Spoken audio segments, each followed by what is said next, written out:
Ano po? Ay, si Victor. Si Rodolfo Victor. First Mabuti. muna baby boy na Yes. ako, di ba? Oo, first baby boy. Ayun, mukha na siyang, ay yung 2 months niya ngayon, mukha siyang 6 months sa laki niya. Oo. Pero pangalan ninyo ni Kuya Rudy, di Oh, ba? Rodolfo siya, Victoria ako. So, Victor. Rodolfo Victor.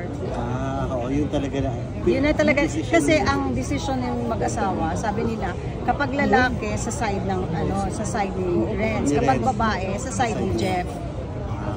Although ang pangalan ni Jeff ay pangalan ng tatay niya, Jeffrey. Di ba? Kaya ang daming sasabi, ano babae ba siya? Babae po siya.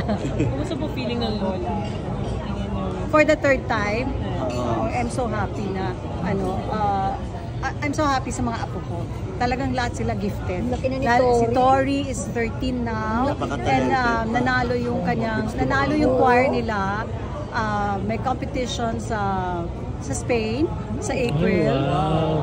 So bale duet sila and with a choir na kasama, pero yung song is duet sila nung isang soprano, isang alto na nagko-combine. So mukhang mag-showbiz na rin talaga siya. No more on singing.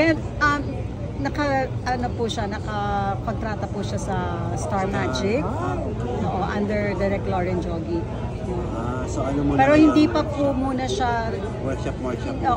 Workshop, and at the same time nakikiusap kami kasi nga medyo nung nag-workshop and all, medyo naapektuhan yung school niya. So sabi namin, tapusin na muna yung school. Kasi makakapaghintay naman, yung talent niya, di mahuhone lang na mahuhone, di mag-i-improve lang na siya na mag-i-improve. Di mas okay naman kapag na-launch na siya.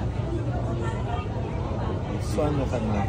Unahin natin yung edukasyon.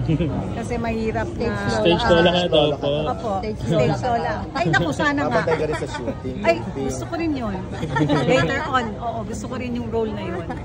Ang ganda ng 2024, no? Kumuha na may share. Yes, maganda yung 2024 ko.